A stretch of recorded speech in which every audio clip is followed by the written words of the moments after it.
All right, it is time now once again for the Dawn and Eli Take on the World podcast.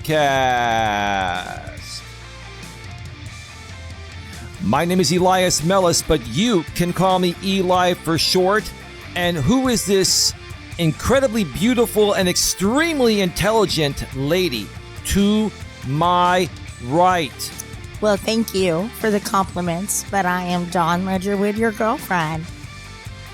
You are Dawn Ledgerwood, my girlfriend. And you will always be my girlfriend. And my boy. Well, not always, because we're going to get married. Okay, Yeah. I stand corrected. Thank you. I stand corrected in a very, very proper and real way. Anyway. So that I'm at a loss for words. That put me at a loss for words. Well, anyway, welcome back to another episode of the Don and Eli Take on the World podcast. This is episode number 28. And today we're going to be discussing when politics fuels the digital drama. One more time, episode number 28 of the Don and Eli Take on the World podcast. The topic is when politics fuels the digital drama. So we're going to hang off on that for just a few here. But before we get to that, first of all, as always, let me ask my lovely and very intelligent lady, how's the past week gone? Another interesting yet great week here at the Genuine Networking Association, or GNA for short. Yeah, well, you know what? Every week with you is a great week. We always learn something new. We have some fun throughout the week. I've been loving it lately. You've had more time and been more receptive to dates, and I'm very thankful for that. That makes me very, very happy that you're making that effort. Just wanted to give you a compliment about that. Are you just saying that to help upkeep our public persona? I'm just kidding. Oh, God, no. I'm just kidding. No, it's real life. It's real life. We went on another great date this week. We went to Oktoberfest in downtown Redwood City. Right, Redwood City, California, where we live. Yeah. Yeah, and that was really fun. People were dressed up. There was a band, people dancing, great food. It was just a really good time. We took pictures and videos and just really enjoyed our evening together. And I asked a really dumb question. I asked Dawn, the band that was playing, is this a real, authentic German band? No, we just got, some people that can really fake a German accent up there. Yeah, no, I mean, they were very authentic. And we had some very cute little old ladies out there that were dancing. And it was really kind of sweet. They were pretty old, and it's just they're celebrating their heritage still. Yeah. And being, away from home, like their home in Germany, this kind of brings it back a little bit and makes you feel, where you belong. And I am partially German. My grandmother 100%. So my mom 50. So I'm a quarter German, but it does mean a lot to me. And, in the sense of where we came from. And they took me, my grandmother and my mother took me to Germany when I was 13 years old. Boy, oh boy, I was a spoiled brat then. I didn't want to go anywhere. I just wanted to listen to my music, have some French fries and a grilled cheese. I didn't want to experience their food, nothing. I was just a spoiled brat. But now, looking back, I wish. I did have German food, and I liked a lot of it. So it was nice to get a little taste of that. Made me think of my grandma and my mom. So that was nice. And it was interesting because it reminded me of, where my dad went to medical school, Vienna, Austria, which is not Germany, but it is a German-speaking country. Yes. And I was sharing that story with Dawn on how my dad went to medical school in Vienna, Austria, which is the capital of Austria. After I think it was 3 years or so, my dad and his family ran out of money, and times were really tough back then. My dad didn't get to finish medical school, and when he came to the U.S., he tried to transfer all of those units and all of that, but it just didn't happen. So my dad went a different route. He became a very successful, car salesman and bought some businesses, and then became a very successful realtor. But my father was studying to be a doctor. Very intelligent man. God rest his soul. He's been gone now for 16 years. 16. Died at the age of 76. But it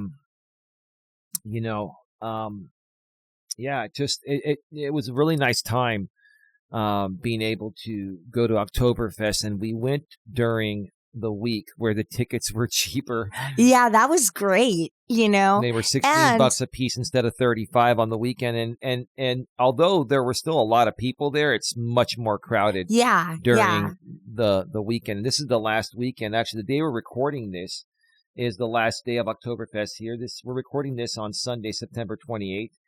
2025. It'll be released throughout the entire podcast network on Wednesday. Did I say October? No, you said I said September 28th. Yeah. October 1st, Wednesday, October 1st, is when this will be released throughout the entire audio only podcast network and on YouTube too. Okay, I'm losing it, but go ahead. You know what I mean? Yeah, no. And October 1st is the kickoff of the fall season. So we bring out all of our pumpkins and our, fall items. And, it's a wonderful time of year. I mean, I love spring and summer, but fall is just so cozy and warm. I love that. So, yeah. We went to Oktoberfest the week before that. We went to a nice dinner out. So, despite times being extremely busy right now here at the GNA, the Genuine Networking Association, we've got a lot of stuff that we're dealing with. You still have to find time to properly date and court your lady. That's just the way it goes. It's just a matter not only for me but for you to be able to separate your work from your personal life. Absolutely.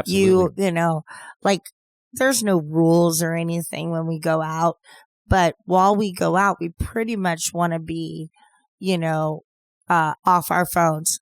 So that way we could spend time together and talk amongst ourselves without having interruptions from the phone. Right. And I think that's something that's fair to both of us. Absolutely.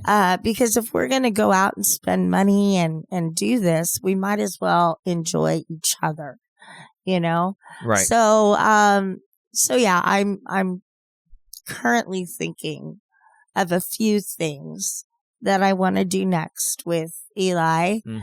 I've told you about a couple things. Those things will be budget friendly, right? Oh, yeah. I'm Absolutely. talking about the new museum. Oh, yeah. Yeah. When it opens here in Redwood City, that new museum that's opening up downtown. Yeah, I want to go to both of them. The African American history and the one with the cars. Absolutely. Yeah, I think that'll be really fun. The one with the cars is going to show, obviously really good, in shape, nice, well put together cars and probably a lot of classics. Yeah. And I really love the classic car. I don't know anything about the engines or anything, but I just like the look. But you love the way they look and the way they sound. Yeah. Yeah. Yeah.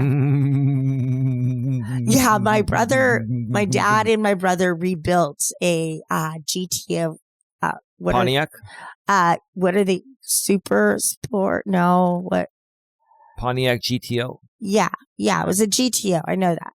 But so my poor brother, that he was in high school, he could not get away with sneaking out, or like they heard that they could hear that car like 2 miles away. 2 miles away. He could get away with nothing. Nowadays, that would be illegal.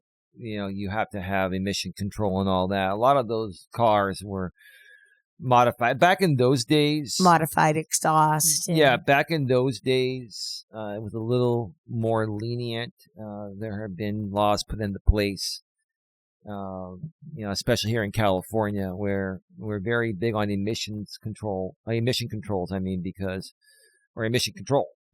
it affects, it pollutes air quality. The air. Yeah, exactly. Yeah. But yeah, so, let's go ahead and get to this because we have a lot to go over. And this is going to be a very interesting show. And even though I know you're not really big on politics, babe, and, I've always said I'm not really big on politics either, but it does affect our modern world, especially if you're creating content or participating on social media. If you're creating content on social media, like on YouTube or Facebook or anywhere else, or even if you're actively participating, politics tremendously affect you. And this show is going to show you folks, how our current politics in this current administration with President Donald J. Trump and the people that he's put into positions of power have tremendously affected us, online and on social media. So today we're diving into how. Can I say something? Yes. Okay, so you were talking about you weren't very into politics, but I can speak on this because we've been together so long. Over 4 years now. And before Donald J. Trump took office, you were just like, cool, it's the politics. Because there were no problems. We would talk about anything that happened, and it was like once a month there would be something to talk about. Because people made fun of Joe Biden and called him Sleepy Joe, right? And quite frankly, sometimes it's best to not say anything at all. Like Joe Biden did not stir up the pot. Donald Trump wakes up in the morning and stirs up the pot on social media. He has the most ridiculous postings I've ever seen any president, let alone any human being, put out there. Yeah, this guy's the president. What really bothers me, what he says in an opening thing, is that this is a very horrible person. They are just disgusting human beings. And then he says, this is the extreme radical left. He always attacks the radical left. Yeah, and I'm like, first you're attacking their intelligence, and then you're attacking their beliefs, and then you just want to play the bully and take everything away. Right. You know why he does it, though, and we're going to get further into it. It gets him attention, and then he can market shit to people and make billions of dollars abusing his power as the president of the U.S. In my opinion, that's what I feel he's doing. Yeah, he's just a big baby throwing a temper tantrum. Bully. He's a big control freak bully. Yeah. And unfortunately, the majority of our country at the time of the election wanted to vote him in. So, I mean, what more can you say? That says a lot about the people in our country, no disrespect. Maybe some of them have actually changed their mind since then. But anyway, anything else before we move forward? No, I'm sorry to interrupt you. I just wanted to kind of let people know how in today's world that politics is far more important than maybe before. You know what I'm saying? You understand. Absolutely. Everything is important. Yeah. But these are more critical events that actually affect us as Americans. No, absolutely. Absolutely. All right. So, again, today's episode is called When Politics Fuels the Digital Drama. Today, we're diving into how government power, especially when abused, spills into our online spaces and affects how people behave, including creators like us. Mm-hmm. Exactly. Go ahead. Oh, no, I'm agreeing with you. Yeah, I mean, that was well said on its own, huh? Yeah. Yeah. So let me ask you, Don, why do you think politics don't just stay in Washington anymore? Why does it feel like it's everywhere, even in our online lives? And I mean, come on, that is true. Yeah, I feel before, even in his first term, it wasn't as bad as it is now because you're right about that. Social media has advanced so much in the last 5 years, you know? Yeah. So he has more avenues now to attack. And shoot, I lost my train of thought. It's okay. Oh yeah, no, I was going on the point that our politics, a lot of times we were just hearing about good and not pointing out all of the bad. And that's where a lot of Americans now have lost their faith in the government. I mean, when the two parties are literally fighting on the room of what was it, the Congress? Mm-hmm. After in Congress, yeah. After the unfortunate event with Charlie Kirk, right? Kirk.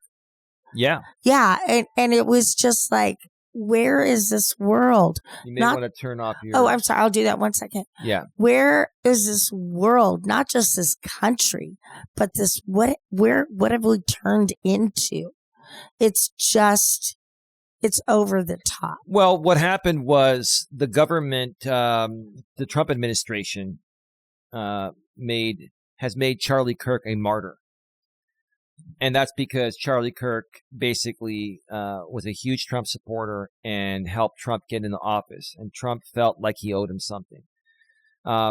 Again, we've talked about Charlie Kirk in previous episodes. God rest his soul. We didn't wish harm upon him or anyone. He didn't deserve to die. But he also was extremely controversial and had some of the most ridiculous views I've ever heard, in my opinion. Yeah.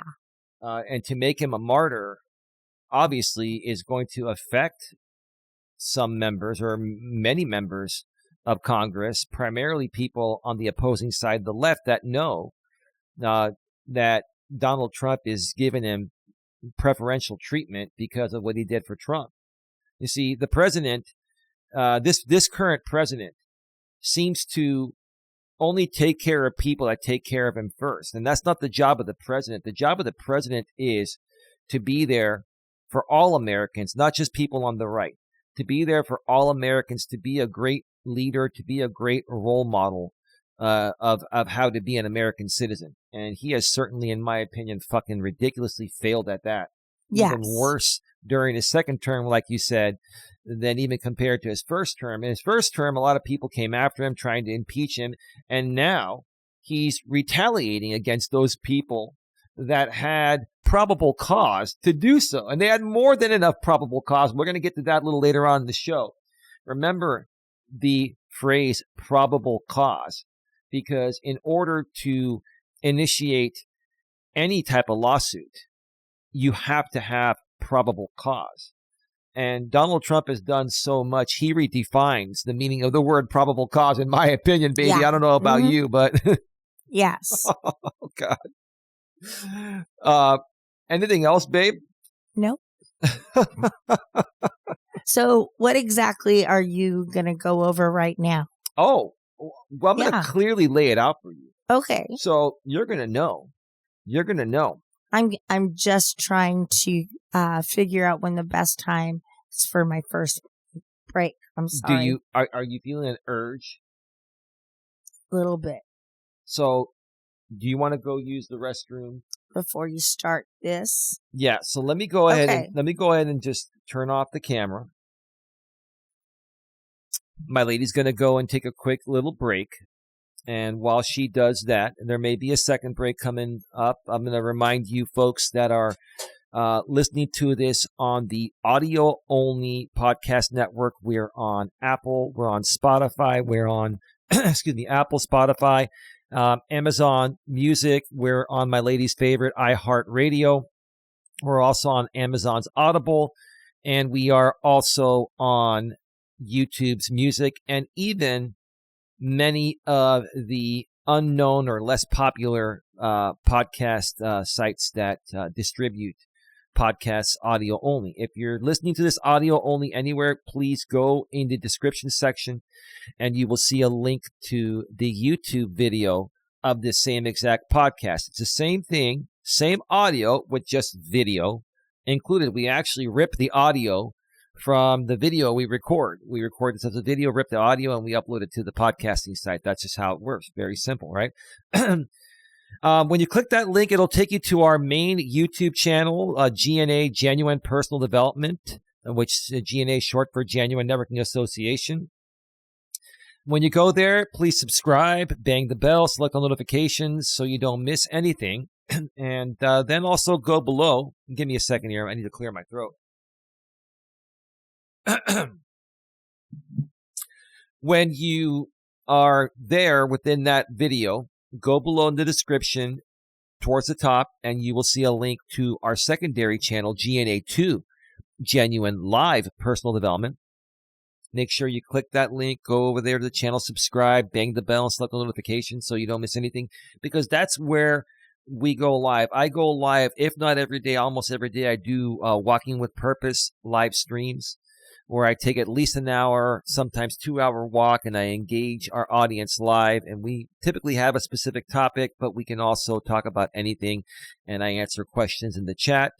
No trolling, no hating, no attacking. If you do that, you'll be banned immediately. I think people know how the internet works, right? If you're respectful, we'll respond to you, and if not, and you're trying to be a distraction, we will just remove you.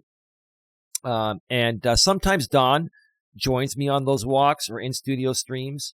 It's been a few months since Dawn has joined me because Dawn recently had shoulder surgery on her clavicle. Now she is recovering, and we're going to let people know that she may be coming back to doing the walks with me once a week or once every couple of weeks sooner than you think. So make sure you're subscribed to both channels.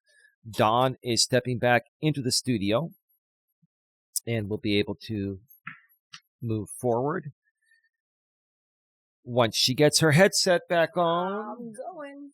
Yes. Oh. Yes. Yeah. Alrighty. Ready? Good to go. All right. Okay. Ow. Alrighty. I am now good to go. Alrighty. Knocked my knee a little bit there, but I'm okay. Yeah, it's been one of those days, baby. I'm clumsy. Well, today I wasn't feeling very good this morning. I woke up with a really bad headache, and then I laid back down, and that went away, but then I woke up nauseous. Mm-hmm. And probably because I took 2 Tylenol on an empty stomach. So 2 Tylenol is not gonna. No, well, but I'm not having babies, so it's all good. Yeah, we'll talk about that another time. But anyways, two Trump's Tylenol for a headache. Laid back down, got up, felt a little nauseous, but you know what? Now in the afternoon, I'm feeling much better. I took a shower, and obviously everybody takes a shower, but after the shower, I felt much, much better. Yeah. So, I'm here and we're in to go, baby. All right. So segment 2, babe, is going to be about framing abuse of power. Ooh. Okay. Let me ask you, Don, when leaders use government institutions to go after their rivals, do you see that as just politics or as abuse of power? That's a great question. Oh, that's a fantastic question. I absolutely think it's abuse of power. I mean, that's kind of an obvious, answer to that. Okay. It is. I mean, why? Because they are taking Trump's an idiot? Well, no, they're taking their own personal grudge against one person or one party or one, state. And that grudge carries on with that power, and it just enrages the person more. And they are going to attack the states. They're going to attack the people or the person that's directly attacking that president. I'm just going to say in general, a leader, a government leader. We all know right now we're in a term of a lot of unknowns. We never know where this guy is coming from. He's not neutral. I think what you're trying to say is that a president should be more neutral. He's the president for the whole country. He's not the president just for the right side. He can't just pick the states that he wants to save or be of aid to. And that's the problem currently that we have. Now, I have not seen such abuse of power in my whole life. You could say that again. I mean, honestly, I was born in 1975. I didn't follow politics all that much. During my childhood, the most I really known is, I knew the past about the presidents, but the major thing for me was the attempt of the assassination on Ronald Reagan. And that was big news and everything. And I remember that from my childhood. And then obviously the next big scandal was Clinton and Lewinsky. Right. And since then, what? It's been pretty clear. Until now.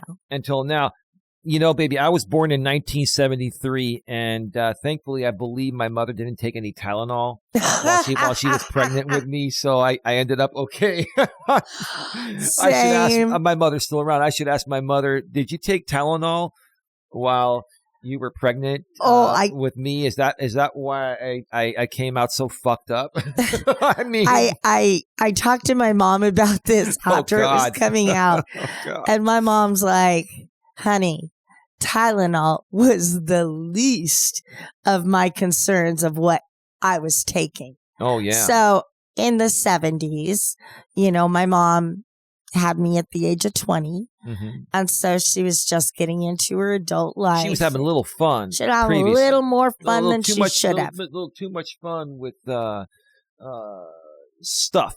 Yeah. Stuff. Let's say stuff. But with that respect and hearing that, I still came out fine. You certainly did. And obviously, as time went by, it got to be more of, no, you can't, they used to say you could have a glass of wine occasionally.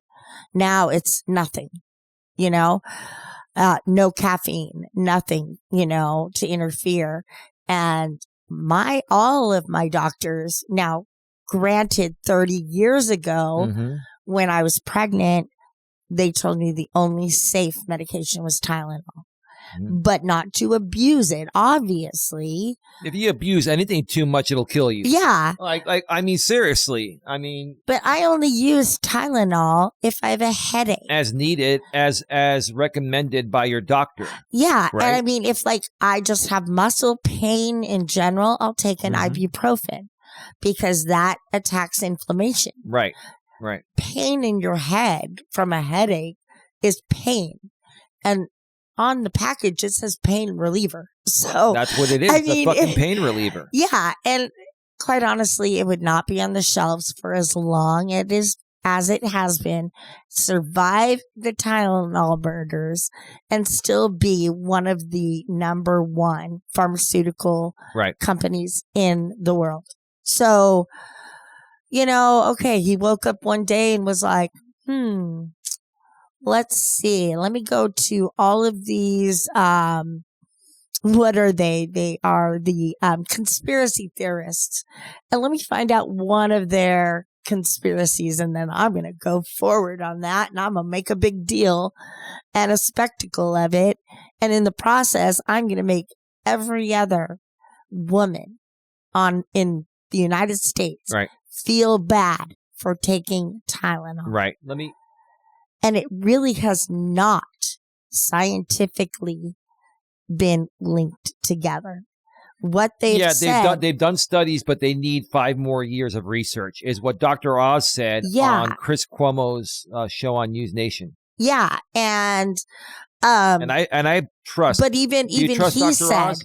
Yeah, I do too. I like Dr. Oz. He's cool. He even said, if you have a headache, you can take it. But the thing is, you're not taking it every day. You're not taking it 3 times a day. You're in control. And he said, if that was done, then I would not correlate those things with autism. Right. And so, I agree with that. I absolutely agree with that. And, I just don't really agree with his path of who he's trying to eliminate in this country. Yeah, we're going to get to that. Yeah. Should we continue? Because there's a lot more. I know you're going into great detail, but I got a lot for you. Okay. So, and what a lot of what you're saying is bleeding into.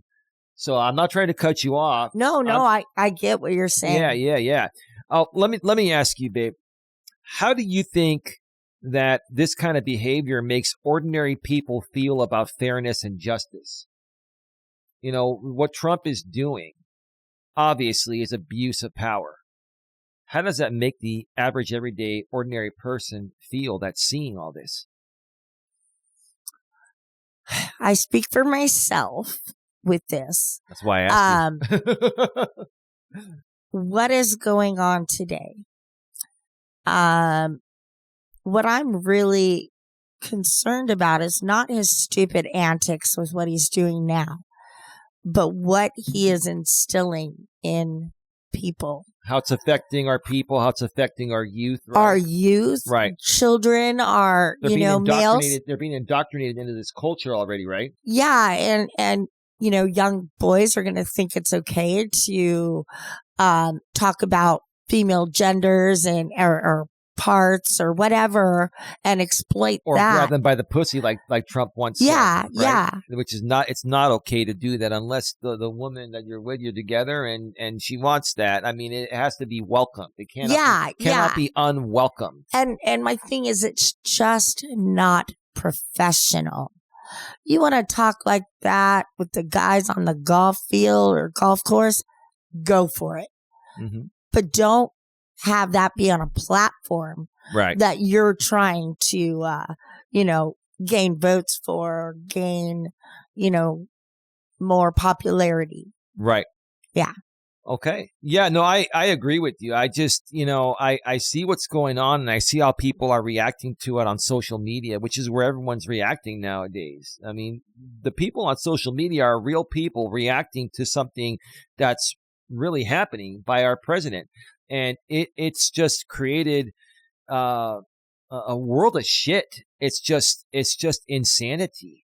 And it can suck you in very easily, and it's sucked us all. It has sucked us all in.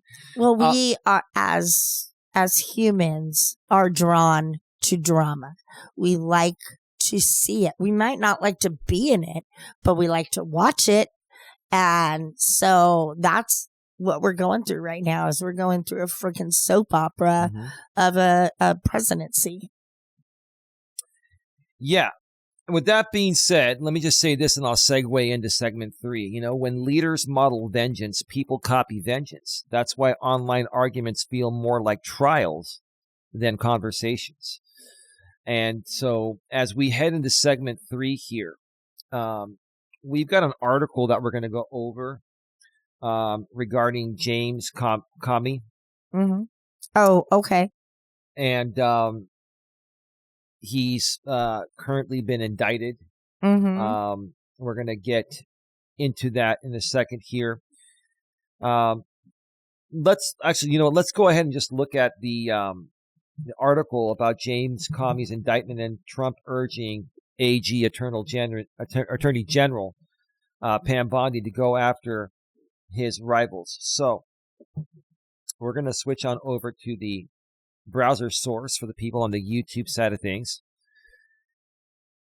Now, this is from The Guardian, and this is titled, Trump says he expects charges for other adversaries after commie indictment. President says, I think there'll be others as Justice Department condemned for enacting retribution campaign. And this is ridiculous. This is flat out, undoubtedly abuse of power. This is a guy retaliating against people trying to impeach him and go after him for the stuff that he did. And there is an extremely overwhelming amount of probable cause in each of those cases. Even if some of them were dismissed, there was more than enough probable cause. And the reason why any of those cases against Trump have been dismissed is because it's friends of his in high places in the government that he put into place or were already in place in his previous administration, and they're just sucking up to Trump. It's just ridiculous. But let's get into this here real quick. Donald Trump said on Friday that he expected more people whom he considers his political enemies to face criminal charges. A day after the Justice Department indicted former FBI Director James Comey and faced a torrent of criticism for enacting the president's campaign of retribution. It is not a list, but I think there'll be others, Trump said as he departed the White House to travel to the Ryder Cup golf tournament. Oh, yeah. He's always going on vacation all the fucking time on the government's dime. Right. On our, which is our tax dollars. On the government's dime, our tax dollars. This guy is always jerking off and just going out and having fun. And on the way out, he just talks a bunch of shit. Yeah. In my opinion. That's what it is. Right? Or retaliates against his enemies. Right? I mean, they're corrupt. They were corrupt, radical left Democrats. Well, I think you're a corrupt, fake, radical right Republican. You're not even really a Republican. I can say the same shit about you, Trump. I mean, I could say that and say, it's my opinion. It's my opinion. Oh, right? He did originally registered Democrat. Yeah, he is originally a registered Democrat, but when he realized that he was never going to win being a Democrat, he switched over to the people he could easily manipulate and get his way into office to do the stupid shit I feel he's doing today, right? Trump's blunt remarks underscored the perilous moment for his political adversaries, given that the Justice Department pressed ahead with criminal charges against Comey, even though it was widely seen inside and outside the administration to be a weak case, okay? The indictment against Comey, filed in federal district court on Thursday in Alexandria, Virginia, alleged that he misled lawmakers in September 2020 when he stood by his previous testimony to Congress, claiming he had never authorized anyone at the FBI to leak to reporters. Okay, so you got this so far. Let me Yeah. Prosecutors alleged that statement was not true and that Comey had authorized his friend and Columbia Law School professor Dan Richman to leak to reporters about an investigation into Hillary Clinton when Richman worked for a short time as a special government employee at the FBI. But the underlying evidence against Comey, which remains unclear from the two-page indictment, was considered to be insufficient for a conviction. The issues were laid out in a memo, and Eric Siebert, the then interim U.S. attorney for the Eastern District of Virginia, declined to bring charges because it was stupid, right? Trump fired Siebert within days and replaced him with Lindsay Halligan, most recently a White House aide with no prosecutorial, meaning no experience prosecuting. Some of these words are hard. Experience. Halligan was briefed on the problems with the case, but pressed forward with charges anyway, presenting the case herself to the grand jury. The grand jury returned an indictment on 2 counts, but declined to approve a third. Even then, only 14 out of the 23 grand jurors voted to bring the false statement charge, barely more than the 12-person threshold court documents show. So what that's saying, and I want to get your opinion, is like they only got 14 out of the 23. Now, they needed 12 to indict him, But guess what? When you go to trial in the criminal case, you need a unanimous decision beyond a reasonable doubt. Mm-hmm. I mean, there is so much circumstantial bullshit here. This is never, ever gonna, a jury's never gonna convict him of this shit. No. Trump knows it. Attorney General Pam Bondi knows it. FBI Director Kash Patel knows it. The whole administration knows it. Everyone knows it. All the Trump supporters know it. Smoke screen. You know why they're doing it? Because Trump is a fucking dictator that loves to control people. And he's trying to show them, hey, you did this to me. Now I'm back in power. I'm the boss. I'm going to show you who's boss. This is the president of the United States trying to show people that rightfully went after him with more than enough probable cause. There's not enough probable cause to go after Comey. This is a fucking smokescreen. Mm-hmm. This is Trump entertaining his people on the internet, selling more merchandise, stirring up the pot, keeping his name out there. This is just Trump being Trump. What are your thoughts? Oh, no. And as far as the indictment, it's like, I feel it's like small fish out there. He's reaching to just stir up shit and attack people. Like, honestly, you're really going to go after him for apparently leaking the Hillary emails that was from fucking, 15 years ago? Yeah. I mean, it's like, okay. And then it just, he's reaching. He's not going after actual problems. We rarely see something about China or Russia. We see a lot of attacks on Americans. And it's all drama. Well, he's attacking his American people instead of going after the actual enemies. Right. He should embrace us all coming together in a united,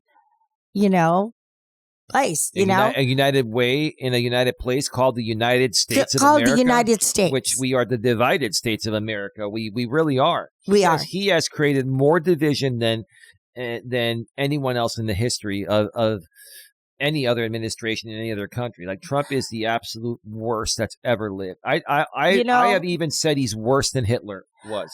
I won't say that. I won't go that far. A lot of people won't go that far, but I think that Trump wants to be the new Hitler. Well, of course. That's why his idol is Putin.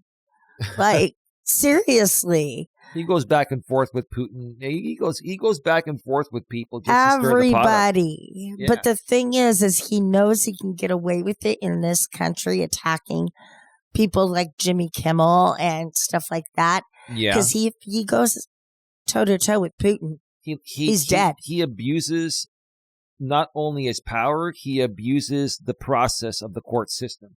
Yeah. He's an abuser. He's an abuser of power as the president. And he abuses the process of our judicial system.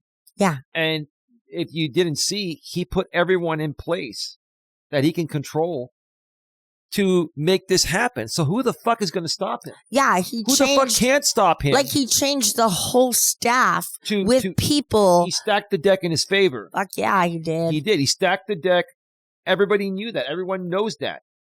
And quite frankly, what he's done between earlier this year when he got in the office, January 20th to now, I feel there's more than enough to, try to get him impeached.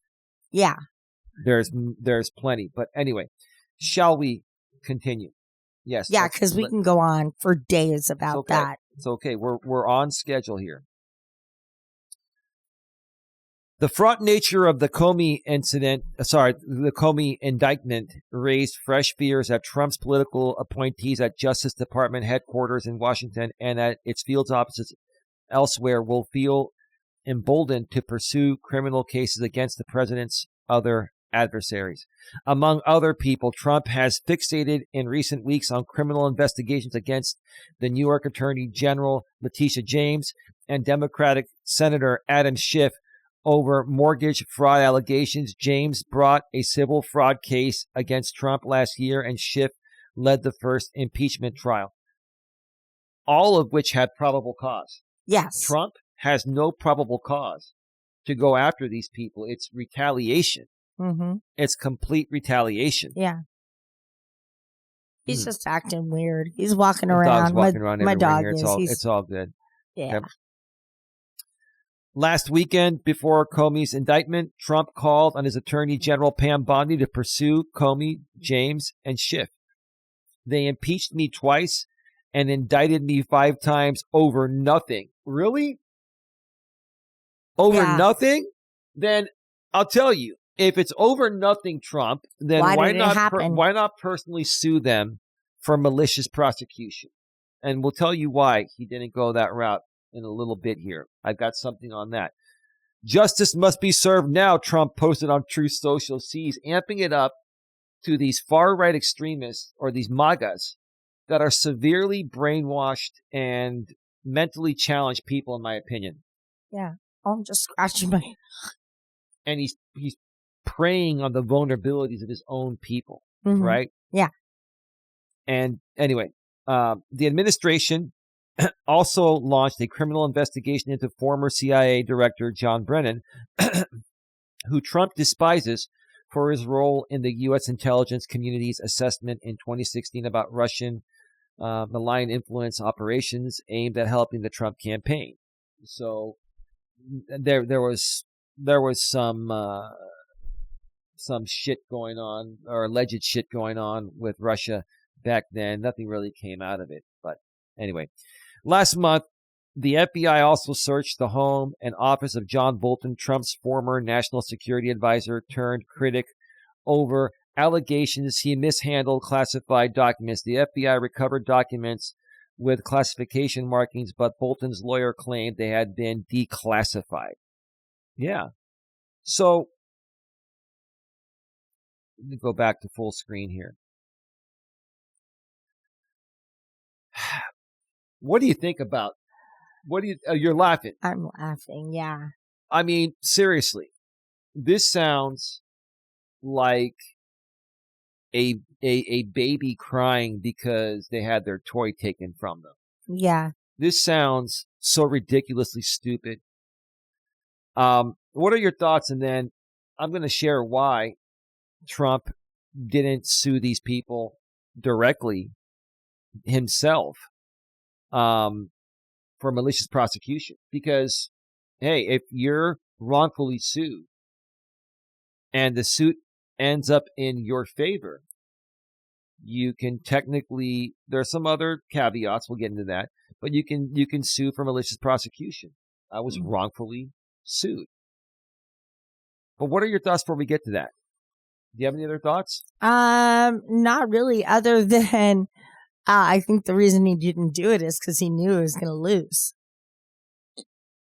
Do you think this looks legitimate, justice, or political revenge? Political revenge.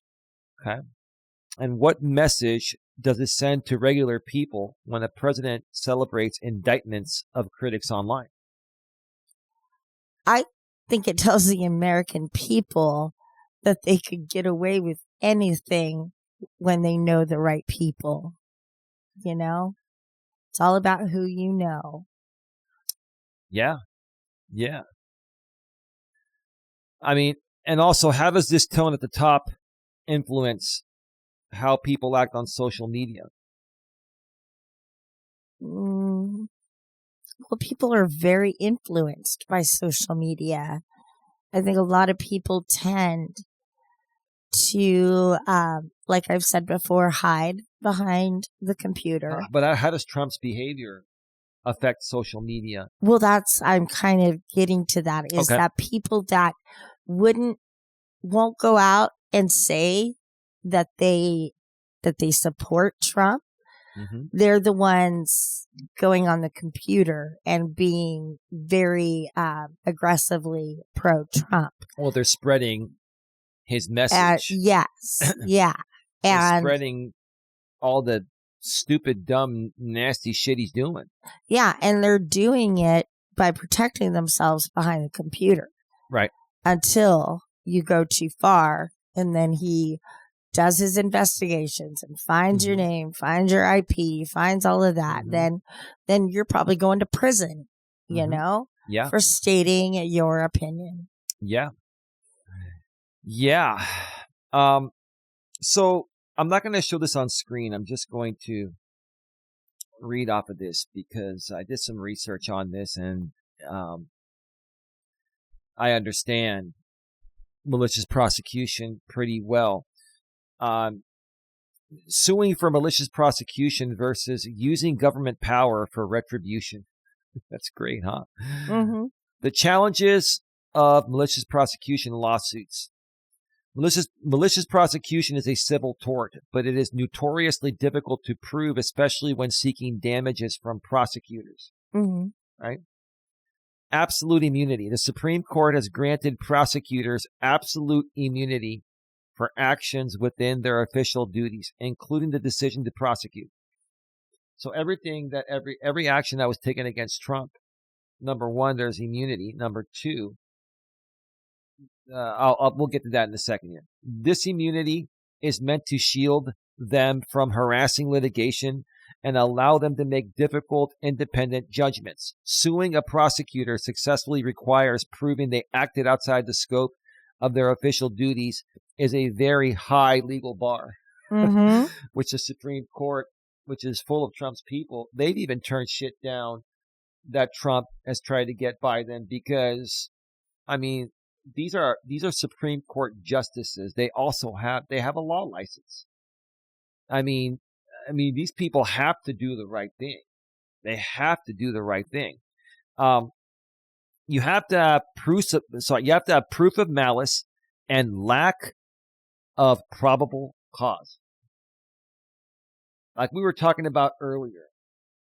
What is the one thing that Donald Trump doesn't lack a lot of?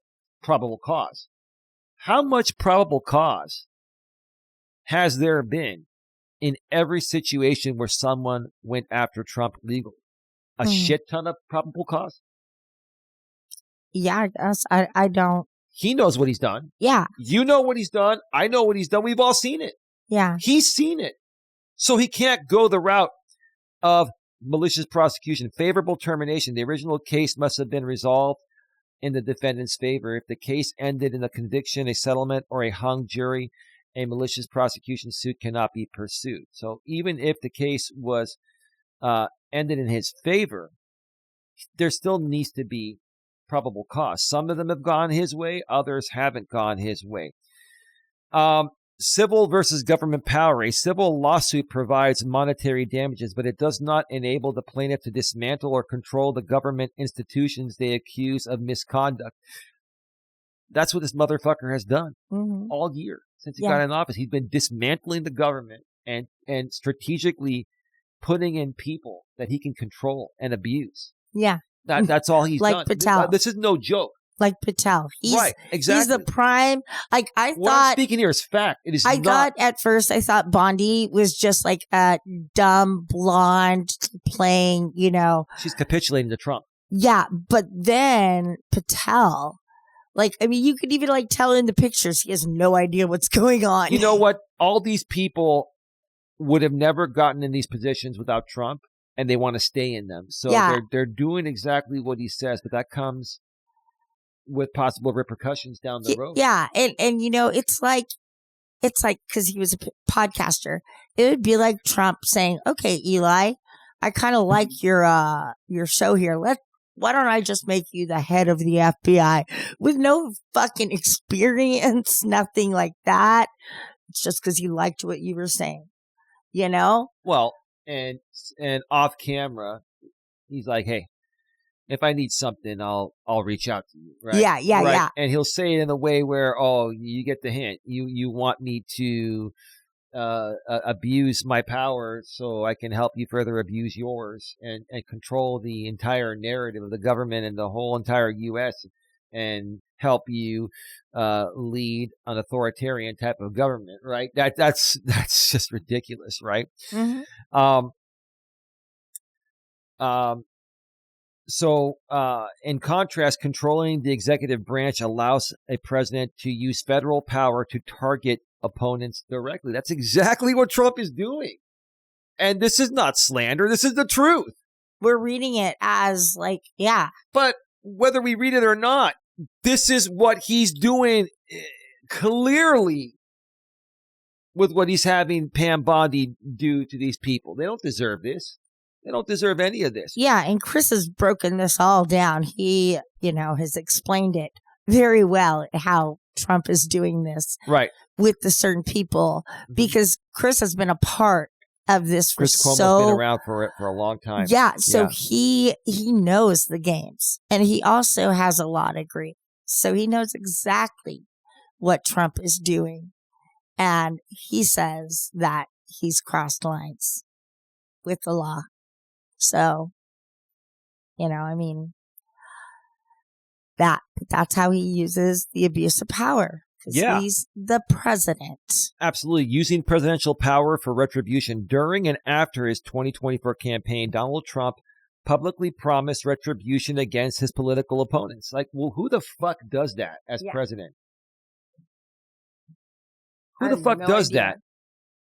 I'm going to get back at the people that came at me. What kind of a leader of the most powerful country in the world behaves that way or says that? What is that teaching our young children? That's what especially the young men in our country, First off, teaching them you can say whatever the fuck about a woman and it's never inappropriate, We're teaching them that you don't have to have any respect for women, that you're always going to be above, so it's just at a morality level, it's just so wrong. And then as far as the older people, then you have the incident with Charlie Kirk where this kid is so extreme on the info he's getting online that he just couldn't handle it and fucking snapped. Now, I don't know if he had prior medical issues. I think they said, he was a depressed child. He was more of an introvert. Yeah. But there are plenty of people like that absolutely, that don't go out and shoot political opponents. Yeah, right. Yeah. Right. Let's continue here. Since his return to the White House, he has taken steps to use the power of the executive branch to investigate and target these perceived enemies. And then weaponization of the DOJ, Department of Justice. Trump's campaign has sought to dismantle the traditional firewall between the White House and the Department of Justice. His administration has reportedly pushed the DOJ to investigate and prosecute opponents, including former FBI Director James Comey and former New York Attorney General Letitia James. Direct targeting. Beyond the DOJ, Trump's administration has used a variety of government tools to target opponents, including investigating NGOs, revoking security clearances, and seeking to ban private businesses from federal contracts. And you've seen all this. We've seen it on Cuomo. We've seen it on YouTube. We've seen it all over social media. You've seen it somewhat. I'm extremely active on social media. But you've also brought me in. I brought you in. And you introduced me to people on YouTube and, stuff like Brian Tyler Cohen, which I would have never have come across him. Yeah. And like I told you the other night, I was like, oh my God. And the Midas Touch Network too, with Ben Mysalis and the other Mysalis brothers. Yeah. But when Brian was talking, I was like, oh my God, I'm falling in love with what he's saying. Yeah. Like he is really and he's like a 35, 36-year-old millennial dude that I respect. Yeah, and he's making sense. And that's why I'm saying I'm falling in love with what he's saying. You know what, babe? I do have respect for millennials that deserve respect. My brother is a millennial. And he's a good dude. I respect him. He's got his shit together more than I do. I respect you're doing just fine. Well, no, but I'm saying, you're giving him respect. I'm giving him respect to say that he wasn't an asshole and an immature child. You don't have to cut yourself down at the same time you pay respect. But I get what you were saying. You were amplifying that he's a millennial that has been very successful and down to earth and not so into. But let's also remind people that my brother is like at the very tippy top of being a zennial and a millennial. He's right like at that first year of being a millennial. And those are much different than the younger millennials in their, in that time. Are you talking about your older brother? I'm talking about my youngest brother. The youngest one. He's closer to being Z. He's between millennial and Z. No, he actually hits millennial. And then my other brother, my middle brother, is the zennial. It was like from 79 to 81, he was saying. You're talking about your older brother is between I don't have an older brother. I'm the oldest. Oh, that's right. Yes, right. So I'm Gen X. Right. He's a mix of X and millennial. So they call it the zennial, the in-between stage, right? Yes, that's where my middle brother lands. Okay. And then they were born closer together. So I believe David was born in 82. So that's why he's the first of the millennials. Okay. That makes sense. And you know what? I didn't realize that until I spoke to my brother the other day. Oh. I just assumed the three of us were all Gen X. Yeah. Well, that was interesting. We did talk about it. Let's continue because we have so much to go over. Intimidation and demoralization. This approach is not focused on the legal goal of winning a civil lawsuit, but on intimidating and punishing perceived adversaries. The campaign for retribution is also aimed at influencing future investigations by intimidating officials into acting cautiously. Broader political strategy. Ultimately, the different approaches serve different goals. Suing for malicious prosecution is a legal strategy with a low chance of success against prosecutors. He wouldn't win that. Using the power of the executive branch to target political opponents is a political strategy that seeks to fulfill promises of retribution and maintain control. So he's going at them through the government, not suing them on his own for malicious prosecution civilly. He is suing them through the government. Federally. He's having, the Department of Justice, Attorney General Pam Bondi, go after the people that he doesn't like. Yeah. I mean, that's absolutely ridiculous. A waste of time, a waste of tax dollars.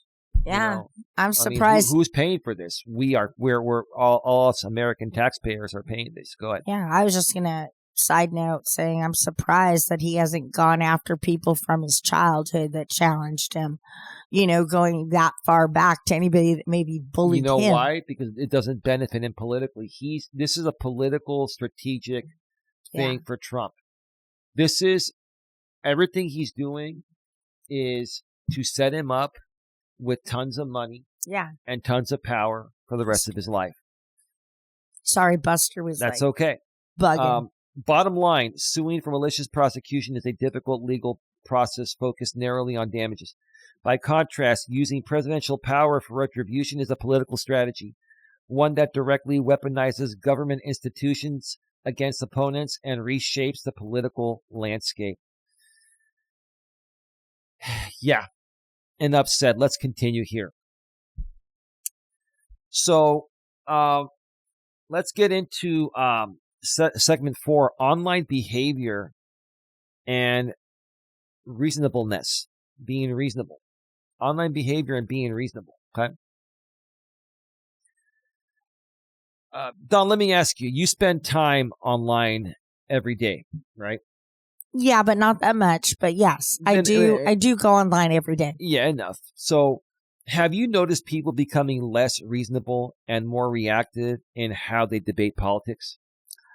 Yeah. I've even seen good friends like just go their separate ways. People that have been friends for 30 years, they've gone their separate ways because of what's going on and how much it's being put in our faces, and I've had relationships my whole life with friends, coworkers, whatnot, even family that have different views than I do politically. But it never crossed my mind that it was an actual issue. They believed in one thing, I believed in another, and that was it. Agree to disagree. That's basically what it is.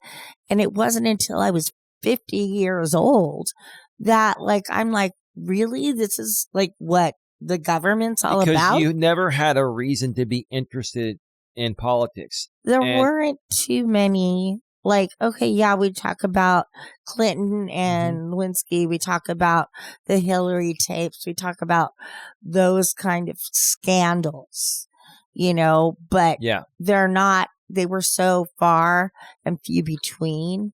Right. That it wasn't super memorable. It wasn't directly affecting your lifestyle until now. Yeah. And that's, right. You say lifestyle, I'm not talking about lavish things. I'm talking about living every day. Just buying eggs. A normal quality of life. Yeah, buying eggs. Special. Buying eggs that aren't $12 a dozen. Right. I mean, come on. That's what many families fed their families.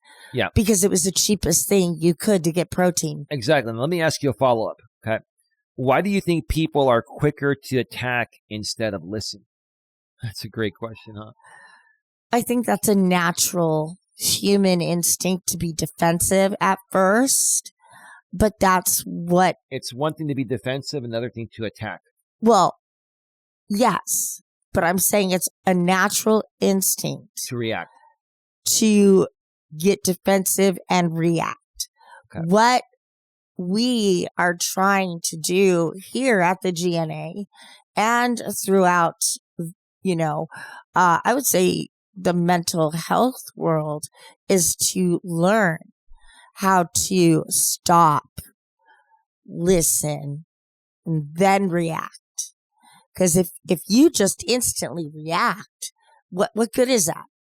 You have to actually listen to why this person is bothered by this, before you can just shut them down and say you're wrong.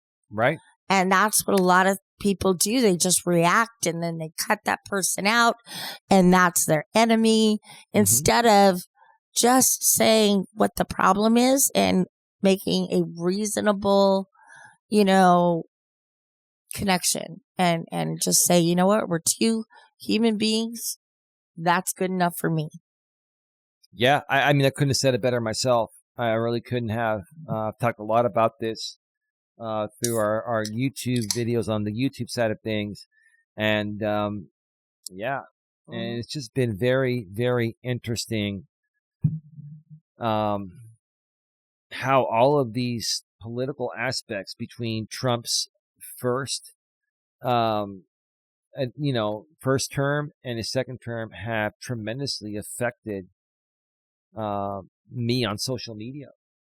Oh, all we want to do is help people, and I mean, we have been extremely chastised for being radical leftists, and Don and I are just slightly left liberals. We're more so down the middle. We actually love everyone unless you give us a reason to not love you, and I love everyone as long as you're reasonable. Hey, we can disagree, but we can respectfully disagree and move forward and still be friends and still get along instead of trying to shoot each other down or attack each other, right? That's the whole point of what we're trying to do. And we have been hammered. Trying to avoid those feelings. If you disagree with somebody, you don't just automatically hate them and be able to cut them out of your life. Right. I mean, my youngest brother is a conservative.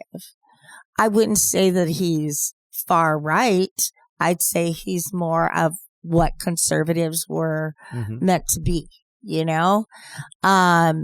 And so I have no problem talking to him about it. He's a reasonable conservative like our other executives in the GNA, Santa Palacio and Tia. Yeah. And he's also very religious. And so I could sit down and have a conversation with him about Charlie Kirk and, get his perspective on why maybe he was saying the things he was saying. Is your brother a devout Christian? We weren't growing up, but his wife, and they've been married 20 years, so it's not something new. His wife was raised in the church, and they do, I believe, have they just are Christian. But yeah, no, when they got married, he got very serious in the church because his wife exposed him to that, and he enjoyed it. So yeah, I mean, definitely people that are not like me are some of my best friends. Ouch. Okay.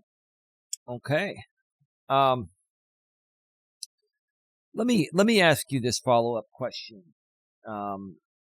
As creators, how do you think we should deal with audiences that are more tribal and less open to nuance, meaning less open to being reasonable or respectfully disagreeing? Because there's a lot of people all over social media that are unreasonable, or sometimes some people that are creating content will intentionally disagree just to get a reaction and to use that as content.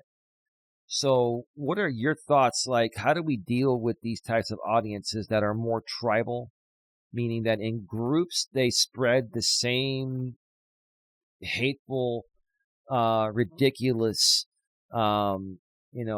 message, and they're less open to, doing it the right way, being reasonable?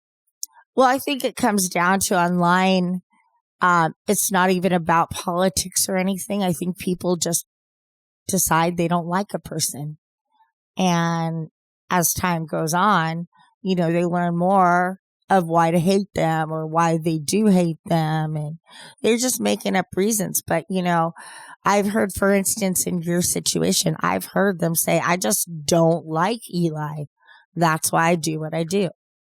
And it's like, okay, so you don't like somebody that's living halfway across the country from me. You don't like me for no reason. So you find it, you're entitled to bash me, Yeah, and that's what happens. And here's the thing. It's one thing to bash someone. It's another thing to obsess over it. Well, and I don't want to get too far into this, but all I'm going to say is that it's one thing to bash someone. It's another thing to say things about them that are not true, that harm their reputation. Yes. Okay. That's defamation. Yeah. You can go on there and you can say, I don't agree with what Eli is saying. Right. But you don't get to defame who he is as a person. When you cross the lines of freedom of speech into defamation of character, yes, that severely affects someone's reputation. Yes. And that's where the line is crossed. And a lot of these people on social media cross those lines intentionally because it creates more outrageous content. Let me just end this segment by saying that, the algorithms, like Chris Cuomo has mentioned many times on his show on News Nation, Babe, is the algorithms reward outrageous types of content, and creators are feeling forced to pick sides. So if you're getting paid more, you're getting more views, which means you're getting more ad revenue, more sponsorships. If you're making more money being outrageous, whether you want to be outrageous or not, and you need to make ends meet, what are most people going to do? Now, I'm one that will not sell my soul and intentionally start creating outrageous content just to make more money. And maybe I'm a fool for that, but I have a heart of gold, and I am a man of integrity, and I just will never, ever sell my soul for a paycheck. It's got to be real. Go ahead. Well, I want to say personally with, your channel here, I've noticed since you've walked away from talking about so much drama that your viewers are actually more willing to do donations. Yeah. And so like in the last few walks, we've had a lot of random donations. And I just feel that they appreciate your content just being real and raw instead of so aggressive about, what you're going through in your life, and people have said that in the chat. They've appreciated the calmness, realism. And I do appreciate that. We've got a lot of stuff that we've been dealing with, and I've just been, digging deep and just finding better ways to handle things. But yeah, and I wanted to say we've got a great audience that supports us, and we had keep it growing. Yeah, and it's going to be growing. And we had a conference call yesterday with the other ladies in the executive team. And we feel that, we can reach out and help people. Like they said personally, there's been at some point in their relationship with Eli that he has helped them. Now, everybody out there wants to say, well, where are your clients? But we're not going to tell you who we've helped, who we've talked to based on privacy. You know what? Like that's that. I'm sorry. The dog distracted me and I lost my train of thought. It's okay. Yeah. So, I think we said enough about, go ahead. Oh, no. You go ahead. I was going to say, no, we got to move on to the next segment because we're on a time thing. Yeah. I know I can talk like you. So I think you made your point about that, and I do appreciate what you said. I really do appreciate it. Let's get on into segment number 5, where we're going to go into the second of 2 articles that we're going to be showing here today on the screen. And I believe her last name is pronounced Grijalva. It's not Java. The J in Spanish is silent. So, or it's like an H. Sorry, it's like an H. Grijalva's victory and Epstein files push. Okay. So we're going to go over the second article about Adelita Grijalva's victory in Arizona, which gives Democrats enough signatures to try and force the release of Epstein-related DOJ files, Department of Justice files. So let's go over this here, and you'll have more context on this base. So this is from The Hill, which I believe is owned by the same company that owns News Nation. And the title here is Epstein Discharge Petition Poised to Hit Its Mark, Forcing House vote to release files. So let me read this to you here, and then you'll see, because this is pretty recent. This was written 3 days ago. So lawmakers in both parties fighting to force the Trump administration to release all the federal files on Jeffrey Epstein took a big step closer to their goal this week. Adelita Grijalva's victory on Tuesday in a special House election in southern Arizona sends another Democrat to Capitol Hill and secures the deciding 218th signature on a discharge petition designed to compel the Justice Department to disclose the still concealed documents related to the late child sex offender, which is Jeffrey Epstein, right? Okay. Grijalva's endorsement will force a House floor vote on the proposal over the objections of Speaker Mike Johnson and other GOP leaders who are siding with President Trump in opposition to the bill. Basically, like... You have your hand like you're holding a mic and you're not. It looks funny from the side. you know? Oh, I'm just resting my arm. Okay. I know. I'm sorry. I was distracted We've by got it. mic stands. I spent all this money to set this up, and I'm pretending like I'm holding a microphone when I have a microphone right in my face here. Yeah. I get it. Thank you. Sorry. MAGA Mike Johnson. That's what Ben Meiselas on the Midas Touch Network channel on YouTube and throughout his podcast network, they call this guy MAGA Mike Johnson. He is the biggest Trump suck-up that has ever lived. Okay, he's the Speaker of the House. And basically, they're just trying to protect Trump. That's what's going on. Trump doesn't want to release these documents. A lot of people say it's not about Trump worried about what's there about him. It's about what is there about other big oligarchs like Elon Musk and other, rich people that Trump wants to be friends with and to protect because he wants to leverage them in some way, shape, or form, right, for his own benefit, right? But let's continue. The milestone is highly unusual. Only a handful of discharge petitions have been successful this century, and it would mark a coup for its lead sponsor, GOP Representative Thomas Massie, a frequent Trump critic who has accused those in his own party of protecting pedophiles to prevent embarrassing revelations about wealthy Republican donors. They're hiding something. Kash Patel already knows what they're hiding. Pam Bondi already knows what they're hiding. Trump knows what they're hiding. There's some really weird shit about Trump. I'm assuming, this is my opinion. There's some really weird shit, probably even pedo shit. Could be, in my opinion, allegedly. Got to be very clear with how you phrase this until it's proven. Okay? About Trump, maybe Musk. They're saying Musk is in there and other people that went to this island. This Jeffrey Epstein island, right?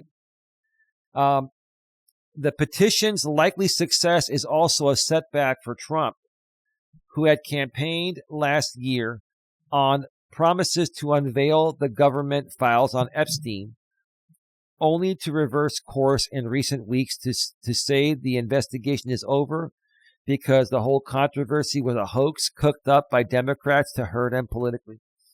It's all bullshit. It's all bullshit. It's all bullshit, horse shit. Even every Republican knows it's bullshit. Even most MAGAs want the Epstein files released. Yeah, and right? It's funny. We always talk about Chris Cuomo, and he does a very good job at bringing people on. And when he does, he brings both the left and the right on.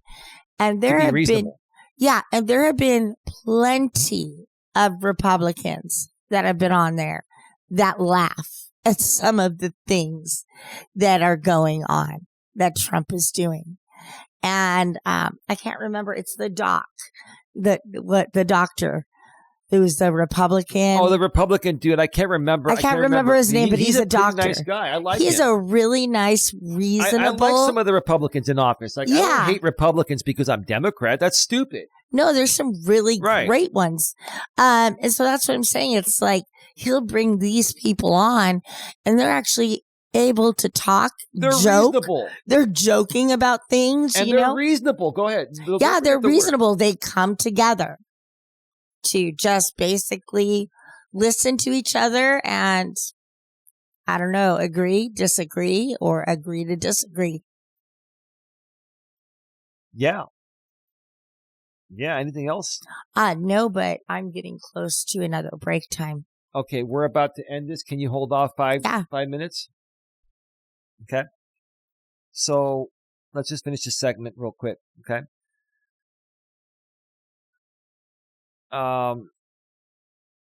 He's urging his MAGA-based supporters who have been the fuel behind the Epstein conspiracy theories for years to abandon the campaign or he'll abandon them. He's threatening to basically shun the MAGAs and basically excommunicate them from the MAGA, the fake MAGA organization that got him elected if they don't, abandon the campaign. Even MAGAs want to know what the fuck is in those files because they they want to test the integrity of their Lord, Savior, and Messiah Trump. I don't even think it's that. I think people in general are just curious. Yes, but they want to see his reputation too. These people, if Trump is in there and Trump lied, he's going to lose credibility. Of course he is. Trump's credibility is at stake based on lies in the Epstein files. You're right. Yeah. Let these weaklings continue forward and do the Democrats' work. No, you want to hide the truth, Trump. Fuck you. This is a deflection, right? Don't even think about talking. Don't even think about talking of our incredible and unprecedented success, because I don't want their support anymore. He posted on Truth Social last month. Massey has been unmoved, and his petition has already been endorsed by every sitting Democrat and 3 other Republicans. Okay, we don't have to read that. Bringing the signature count to 217. Grijalva, who is replacing her father, the late Representative Raul Grijalva, Democrat, has vowed to sign it as soon as she's sworn in, which would start the clock toward an Epstein vote as early as late October. The precise timeline, however, remains in flux. The House was initially scheduled to be in session this upcoming Monday and Tuesday, but GOP leaders canceled those days in order to put pressure on Democratic leaders to support a Republican spending bill ahead of a Wednesday shutdown. The revision has pushed the House's official return to October 7th. So this is Trump forcing the government shutdown and delaying the inevitable of these files being released at some point. Let me ask you one thing. Yeah. The last time we had a government shutdown, was Trump in office? I believe so. I believe so. Interesting, hey? Yep. Once Grijalva signs the petition, supporters must wait an additional 7 legislative days before one of them can go to the floor to announce an intent to offer the discharge motion on the Epstein bill. The Speaker is then required to stage a vote on the proposal within 2 legislative days, a timeline that, if the current calendar holds, sets the stage for an Epstein vote during the week of October 20th, when the House is scheduled to be in session for 4 days. The success of the petition is not a slam dunk.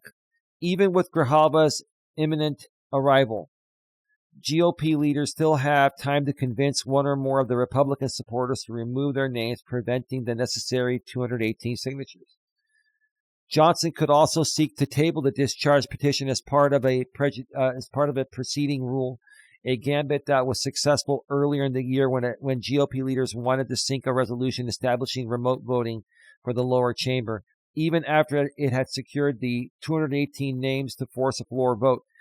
That strategy, however, would require those Republicans who have signed the Epstein petition to support a rule that would effectively kill the bill, and there's been no indication that any of those 4 GOP lawmakers are ready to back down. That's good. I can respect those 4 Republican, lawmakers. Johnson and GOP leaders oppose the legislation, arguing it has little chance of success since it would still have to move through the Senate and win Trump's signature to become law. Okay, I'm not sure what that has to do with that. I think we got the gist of this, so we're good there. We don't have to go any further. Basically, Trump is doing whatever he can to delay those files from being released. The more and more that he tries to do shit to stall this, the more it's leading me to believe that he's hiding something. Yeah.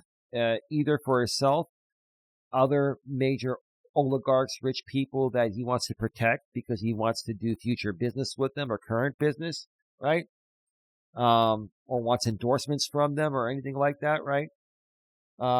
Or it's both. He's in them and the other people are in them too. I think Trump is in there, and I think Musk is in there, and I think a lot of wealthy people that were around back then are in there. Anyway, anything else? Well, hold on. But let me just ask you a few things here. Why do you think leadership would resist releasing those files? Let me ask you directly. Say it one more time. Why do you think that the leadership, of our country would resist releasing those files? Why do you feel those files there'd be resistance of them being released. Well, the resistance is coming from the people in the files. I think the American people want the files released just out of, like we said, curiosity. And also, I would like to know just, who's just freaking nasty out there, whether you're in politics or in like Hollywood. There's also Hollywood people in that situation when what we're talking about with the oligarchs and all that stuff. But yeah, I just think that I think that people, they might need some clarification from these on basically how they feel about certain people, as in Donald Trump, Elon Musk. I think, that would be a definitive, nail in the coffin for Trump and his actual supporters if they knew what was in there. Absolutely. I have a few more follow-ups for you here. What does this fight over transparency tell us about the health of democracy in general? I don't really know. I don't. So what does this basically say about the future of our government here in the U.S.? Well, I'm hoping and I'm praying that once this term is over, then we don't have to deal with this anymore. I know that there are candidates out there like our good friend Gavin Newsom that would be a great president. That is just our opinion. And I hope and pray that one day he is president. I have faith. Gavin Newsom? Yeah. Who Trump calls new scum. Yes, that's why I pronounced it the right way. Correct. But I think it will open people's eyes to like who they can trust and who they can't. Right. As far as what they're telling the world. So. Got one more follow-up for you. Do you think secrecy like this fuels even more drama and conspiracy online? Yes. Absolutely. I mean, anything. Secrecy, then that could be turned around and used against you. It's better to just be honest on your feelings, your outlook, everything. It's the best way to get a good read on people and people you want to be in your life. Okay, wonderful. I'll tell you, all of this just ties right back to what we're talking about: transparency, trust, and digital suspicion. And all of that has created the world of shit that we're seeing on social media. Where it's most apparent is on YouTube, because that's where everybody wants to be, and that's where the biggest monetization opportunities are at. And you're just seeing all of the content, not all, but the majority of the content that's getting attention and making the most money is this type of content. And quite frankly, I'm just sick of it. It's just, I know it's phony. I know it's ridiculous. I know these people probably don't even believe in what they're saying, but they're doing their part just to make money, which is such a fucking shame, babe. It really is. Well, this country has a lot of sheep. A lot of sheep, but not enough shepherds, right? Exactly. I would rather be a shepherd than be a sheep. Yeah. Now, no offense to sheep. They create wool, right? All that. They have a purpose. Yeah, they have a purpose, but they're not the smartest animals on the planet. And that's, I think, where that phrase came from. It's a figure of speech. No offense to sheep out there, right? They're animals. Honestly, I don't think any sheep are watching or listening to the podcast. I know, but there are animal lovers out there, baby, and I just wanted to clarify. But anyway, so Dawn's going to take another break. Before you start going, Dawn, we've got one more segment after you come back from your break, and then we're going to wrap it up. We probably got, I'd say probably another maybe 20 to 25 minutes when you get back, so we're looking good. Let me go ahead and turn off the camera. While Dawn heads out for her other break. Final break. final break.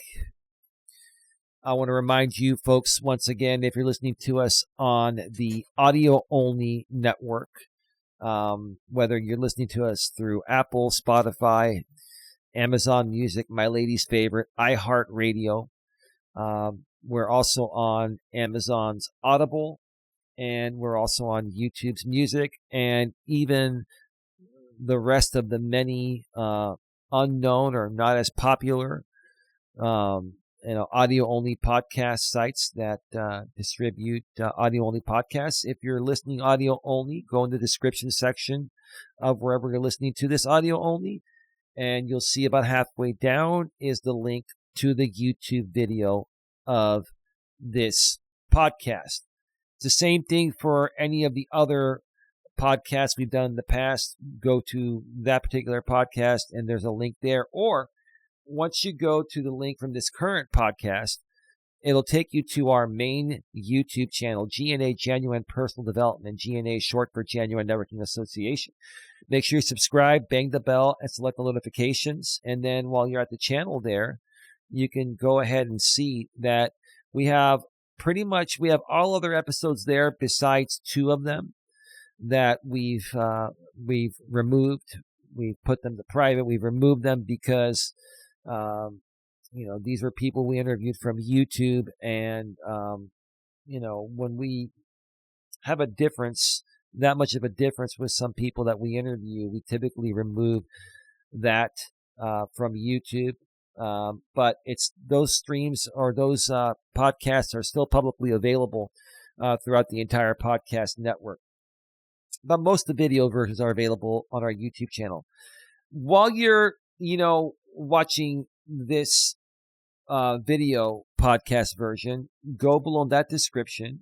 A couple lines down, you'll see the link to our secondary channel, GNA2, Genuine Live Personal Development. I go live there, if not every day, almost every day. I do Walking with Purpose streams. They're about an hour to 2 long, where we have a topic, but we also talk about whatever's on your mind. You come in the chat, you ask reasonable questions, and we answer them for you. So that is that. And also, Dawn will be joining me on some of the Walking with Purpose streams coming real soon. We're going to surprise you folks. She's almost ready to come back. And now I just put the camera back on. Yeah, and before we start this next segment, I forgot to mention last week that we had the appointment, or I had the appointment with my primary care physician. It went really well. She's very pleased with your progress. My progress. And as far as my driver's license, she really wants to just refer that to the neurologist and have the neurologist make that decision. So I've not yet to be released to drive, but we're keeping our fingers crossed that when I do see my neurologist this month, that we have that first clearance. So, just wanted to give a quick update because I know people might have been wanting to know what happened with that appointment. Yeah. So we can It went very well. Yeah, it went very well. Everything went great medically this week. So just because I know a lot of you are out there and making progress and just kind of wondering what the updates, with my health are. So we can carry on now, sweetie.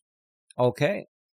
All right, baby. Beautiful story. And I'm really proud of you. Thank I'm really you. Proud of how far along you've come and all the progress you've made. You are an inspiration, not only to me, but a lot of people. A lot of people that probably have heard your story, but haven't commented because they're afraid of the backlash of the internet. Well, I have had a lot of very nice comments also. You have. Yes. But there are probably a lot more that will come out in due time. In due time. Trust me. Yeah. But let's continue on to segment 6. So, global and real life consequences. So, when U.S. leaders normalize going after opponents, what do you think that signals to other governments around the world, babe? Say that one more time. I didn't quite get the beginning. Okay. when U.S. leaders, let's just say Donald Trump, okay, normalizes going after opponents, what do you think that signals to other governments around the world, the different countries, their governments? How does that affect? Well, I think, honest to God, all the other countries out there are laughing their ass off at the United States right now. They're laughing at Trump like a comedy show. Yeah, and I honestly think that nobody out there even wants to be a part of the United States government right now. You know, that's how ridiculous it is. So if that's what you're asking. That's because Trump is like a big fucking baby. He's a baby and he's a bully. He's a baby and a bully. You're right. Mm-hmm. He's a baby bully. Well, I mean, just look back at China with the tariffs. Right. You know, the threats. And then what have we seen? Oh, I'm shutting down Temu. I'm shutting down Shein. I'm, going to get rid of TikTok. Yeah, it's because it's a, Asian app. You know what I'm saying? Yeah. So he didn't want to work with these other countries in order to promote these things. He wanted to take that away from us. And Donald Trump knows he wants to take our toys away. Whether what he puts out there is how he feels or not, what he does is continuously creates controversy, which keeps the spotlight on him. Yeah. Trump has always been good. And this is not a good thing, in my opinion. And it shouldn't be a good thing, period. But Trump has always been good at stirring up controversy, whether it's true or not, and most of what he says is not true in the controversial aspects. He does it to keep the spotlight on him. Yes. That way people had his name on their mind, and they're more prone to buy something Trump-related. Like, this is all... I honestly feel, in my opinion, that this presidency, this term, is all about a Trump marketing ploy for the rest of his life. Because he can't run again. No. Although he's going to try to make that happen. Made a mistake in a different stream. It might have been on YouTube. I referred to it as the 14th Amendment. I believe it's the 22nd Amendment that imposes term limits. So Trump is going to try to change the 22nd Amendment. It's not going to happen. It's not going to fucking happen. And what's interesting is, by the time we get to 2016, we have the midterms. The House, the Congress is going to shift back to more blue. You were talking to, you said 2016. What do you mean? Not 2016, 2026. Yes. 2026. Sorry. We're in 2025, right? And the elections were in 2024. So in 2026, towards the end of 2026, Congress is going to shift back to being primarily blue, Democratic. So Trump is going to lose control of the House and the Senate. So that's why a lot of people, including myself, think that he's trying to get shit done now because he knows it's going to flip. Yeah. And he knows it's going to be much more difficult for him to, get things through. Plus, when the House and the Senate flips, that's going to be when I assume there's going to be another attempt to impeach him at some point. There are going to be articles of impeachment. Right now, no one on the left is thinking of doing that because they don't have power in Congress. So you're going to see a lot of shit happen at the end of 2026 and the beginning of 2027. Trump knows it. That's why he's taking off like a rocket. He's trying to get as much done in the first 2 years, abusing the power and all that, because the last 2 years, it's going to be about him defending himself against impeachment, articles of impeachment, and all the shit that he's done wrong. But anyway, that's just my opinion. I think it's all smoke screens here in this country to cover up major boo-boos in other countries. I mean, yes, that could be partially it. But when it comes to Trump himself, I mean, it's obvious. He's a control freak, and the only way he can get his agenda out there is by controlling everyone, controlling the narrative, controlling the House, of Representatives, controlling the Senate, right? Well, he'd probably get more. All of the people like Kash Patel and Pam Bondi, Attorney General, FBI Director, controlling the Department of Justice completely. Go ahead. I was going to say he would get just a hell of a lot more respect if he didn't attack the American people. He doesn't give a shit. You think he cares? No. You think that affects him? You think he really cares about humanity in general? No. If he did, he would spend more time being a humble, sweet person like Joe Biden was and Kamala Harris was. Like you were talking the other day about us going out, traveling and shaking hands and kissing babies. Like, right. Honestly, I didn't see Trump doing that. Listen, Trump went to Charlie Kirk's memorial service, a big service in Arizona. And made an ass of himself. And he used it as a marketing technique. He used it as a billboard to promote himself. And to let people know that he does not like his enemies. Not like Charlie Kirk appreciated the life of the enemy. Right. Even you that doesn't focus on politics and doesn't really pay attention much to politics, you even remembered the part of Trump saying that I hate my opponents. Yeah. Charlie loves his opponents. I hate my opponents. Who the fuck says that as the commander-in-chief? Shows weakness. Because at least, as much as I disagreed with Charlie Kirk, at least that man had the balls to be truthful, travel the country, and express his views. Well, I wouldn't say he was necessarily truthful about a lot of things. Well, maybe he was. His opinions were really bad. But I think what you respect is he told people, prove me wrong. Come meet me at one of these college campus tours I'm running and prove me wrong. Where on the flip side, Donald Trump is, I'm going to prove you wrong every time. And I'm not even going to give you a chance to talk. Exactly. If there's another thing I respect about Charlie Kirk, which honestly, a lot of the stuff he did and said, I don't respect at all. But he allowed people their freedom of speech. Mm-hmm. When it comes to freedom of speech, okay, Charlie Kirk said shit that many of us still disagree with after his death. Mm-hmm. But he's entitled to say that as his opinion. That's exactly. protected speech. Mm-hmm. He allowed people to challenge him. Donald Trump doesn't let anyone challenge him. If you challenge him, he comes after you legally or abuses maliciously. The government. Maliciously. And abuses his government power and puts other government officials in place.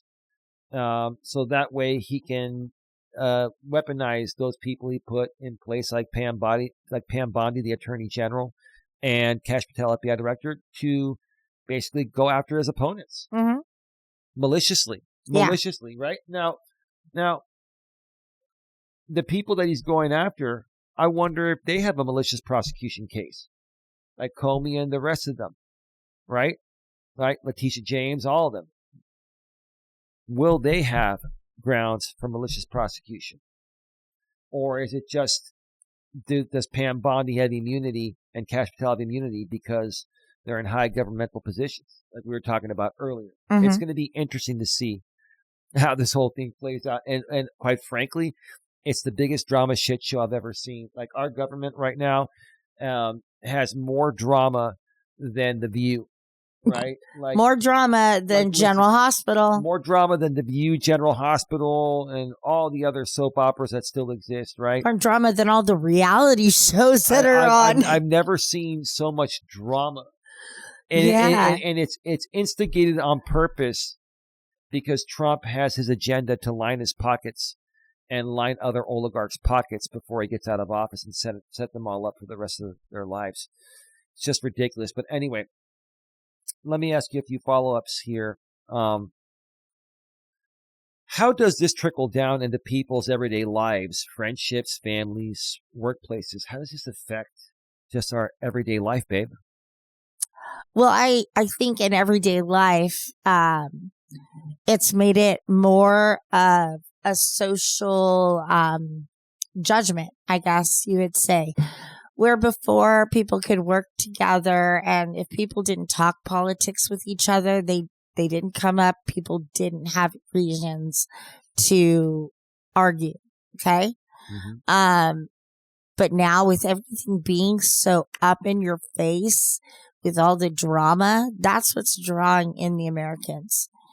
And that's what Trump wants. That's what he wants. He knows how to get it. He wants a shit show and an audience. And just like his damn game show that he did, Celebrity Apprentice, like he took joy in firing people. Like, yeah, you know, and my therapist said, yeah, leader of our country. No, game show host. That's what he qualifies for. Mm-hmm. You know, nothing more, nothing less. So, but these are our opinions. No, I agree. I couldn't have said it better myself. I really don't have much to add to it because you nailed it. Good job. Yeah. Oh. I have one more follow-up for you. Do you think, babe, that we underestimate how much political drama online changes how people treat each other offline? Yeah. You know, I'm trying to think all scenarios here. But I definitely think the internet, social media, all of that is, what is it? It's showing people things like they think that they want to see, you know, like that's what he's putting out there. He thinks that the audience wants to see him shut down the government from, you know, from being corrupt, or, you know, he thinks he's saving babies from having autism, and he's going to be the one that created and invented, you know, the cure for autism, you know, and it's like these things are not for the president to be talking about. These are things that scientists, you know, medical professionals should be coming out to the media and saying. So why do you think he's talking about it? Because it's a distraction. It gets him attention. It keeps all eyes on him. Yeah, but it's a distraction from all the other shit he's doing. But it also gets people to talk about him, like Cuomo, like Bill O'Reilly, Stephen A. Smith, like you, like me. CNN, Fox News, MSNBC, CNBC, all of them, right? It gets people to talk about it. It keeps him at the forefront. He thrives off attention. He is an extremely narcissistic person, in my opinion. Oh God, yeah. Like, definition. Like, if it goes too long, like, and there are people on the internet that I've seen that thrive off of getting attention from people, including myself. And when you pull that attention away, it's like somebody that's addicted to crack, you know, trying to find their next, you know, their next crack, or the next time that their next hit, their next hit of cracks, or their next hit, right? So it's an addiction. It becomes an addiction, and that's a problem. Like honestly, like I don't know how else to help those people. They need therapy. You know, if you have a drug addiction, you go to rehab. But you know, if you have a mental issue, you talk to a psychologist and a psychiatrist. I mean, a lot of these people, they don't realize how psychologically messed up they are. They don't care. Because they don't care. They get their therapy in hurting other people. That's all they need. All they want is control and to hurt other people and to make themselves feel better. Feel better about themselves, right? That's all it. Amen. Enough said. Let's continue. That's just perfectly said. Yeah, I mean, this has all created a huge global ripple effect, and it's really fractured communities, not only here in the U.S., but all over the world. Like, it amazes me how much one person, in this case Donald Trump, can do in such a short amount of time in being in office during the second term to not only create a lot of ruin in the U.S., but all over the world. This man has been dismantling like the planet, in my opinion. Like I've never seen anything like this. I've never seen anything like this. And it's going to continue to go on until the midterms in 2016. Not 2016, 2026. I keep saying 2016. I don't know why I keep thinking back to 2016. 2026. Okay. It's going to go back. It's going to go until 2026, the end of 2026, I believe, is when the midterms are at. And that way Trump loses control of the House and the Senate. And then it's going to have to be about Trump kissing ass to try to get shit to go through. And it's not going to matter because all his stuff's going to get denied automatically. Yeah. Because what's happening now, all his stuff is going through pretty much automatically because it's shifted in his favor, right? Yeah. But anyway, final segment here. We're going to start to do our wrap up and our takeaway here. So let me ask you, Don, after looking at all of this, Comey, Grijalva, online behavior, what is your biggest takeaway? I mean, this is crazy. Like, does this just sometimes become too much for you to the point of where you just want to tune it out and just walk away from it? Like, what do you think? Oh, yeah. And that's what I do is then I will turn it off and I won't think about it. And I'll put something else on TV. And I've even told you at times, you know, babe, I know things are going on. They're still talking about this or that, but can you watch Cuomo after I fall asleep? Right, because it's like I've just hit my limit. It feels like they're saying the same thing over and over again. So I'm just like, okay, that's enough. And he respects that, you know, because there's only much all of us can tolerate with what's going on in the world. Yeah, I couldn't have said it better myself. And I'm learning to be a lot more understanding. I mean, I've always been understanding with Dawn, but, you know, the more you are with someone, even if you've been with somebody for 4 years, you still are not going to know everything, or maybe you're still working on trying to be a better partner. It's always a work in progress for both sides. I think every day we strive to be a better partner. A little better each and every day. Well said. Well said, babe. I mean, that's, you can't say any better than that, and you're right. But I've gotten to the point of where right now it's like, I love my woman. I love my family. I'm a family man.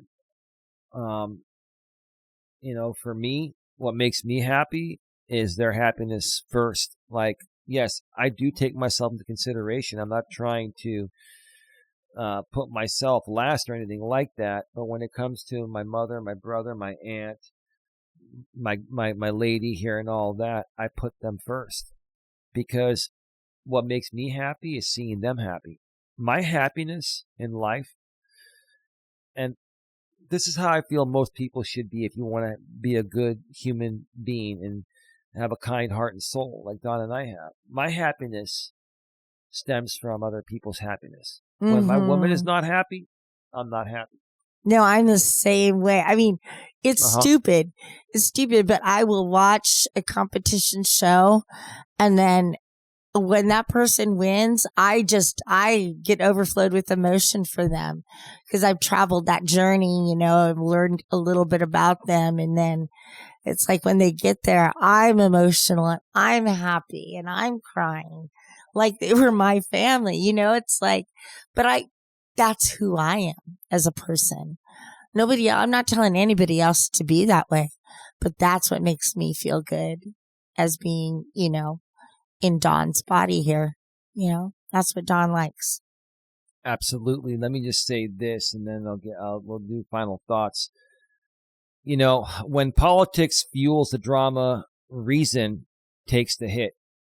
If leaders normalize abuse of power, then online we stop reasoning and start fighting. And that hurts not just America, but the entire world. And that's why I wanted to do this topic today. We decided to do this topic today because this is a global thing. What's happening here with our administration is not just affecting us Americans, it's affecting the entire world. We're the largest economy in the world. We are the strongest nation in the world. And people look at us as the example.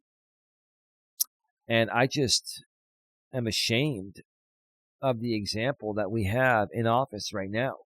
This is just not what our founding fathers would have ever wanted as a representation of what they built.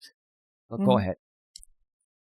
Were you going to say something? I was, and I forgot. That wasn't my fault. No, it wasn't your fault. I think the only thing is I was listening to you, and I was like, I got going on a mindset this with might help you. Mm-hmm. The drama might live online, but our peace of mind lives offline. Yes. Mm-hmm. And that's a choice you have to make for yourself. Right. What are your final thoughts, babe? We're going to wrap this up. My final thoughts are, this was very interesting. Excuse me. It was very smooth, huh? It went very smooth. You weren't bored, were you? What? You were not bored, were you? No. You had a lot of great questions to answer. Yeah. Yeah. No, I'm actually thinking maybe our next podcast, or we do one in the future, and we read from the other side, from the right side's perspective, because these articles basically are from the left's perspective. Here's my idea. I was talking about this with you offline. We'll put it on the podcast. We'll throw it out there.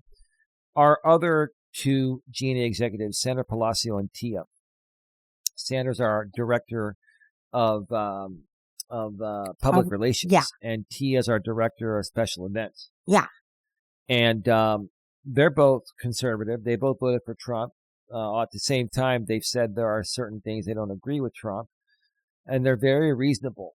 And I'm thinking that we have them watch this show and maybe bring them on next week or the week after, whenever they can come, to basically share their thoughts from the conservative standpoint. Yeah. Yeah. Because we want to, what I've been talking about on YouTube, and I want to put this out through the entire podcast land, please connect with us on YouTube. Okay. The link to the video of this podcast is in the description of the audio only,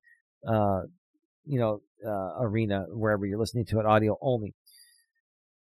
I want to make this more like what News Nation does.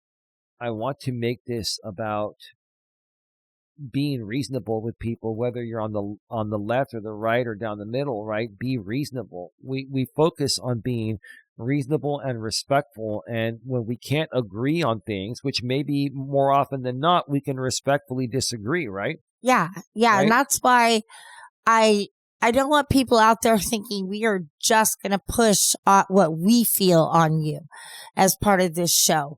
We want to get other people's perspective and give us things to think about, right? As to why you feel the way you do and why I feel the way I feel, and maybe think about what they're saying and put them together with your thoughts and see if you can come to a resolution.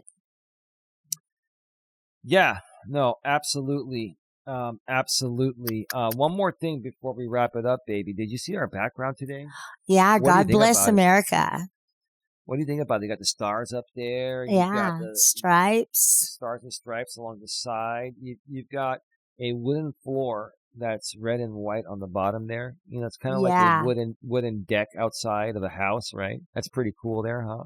Yeah, it looks great, and then the GNA star, is and then that sunset is great with the colors of America. So, absolutely. Yeah, God bless America. God bless America, and God bless you folks wherever you're at. I'm sorry, I moved my microphone. All right. Anything else, baby? Because no, I think we've said it all. We said it all. All right. It's time to now start wrapping this up. All right. You've been listening to the Don and Eli Take on the World podcast. This has been episode number 28.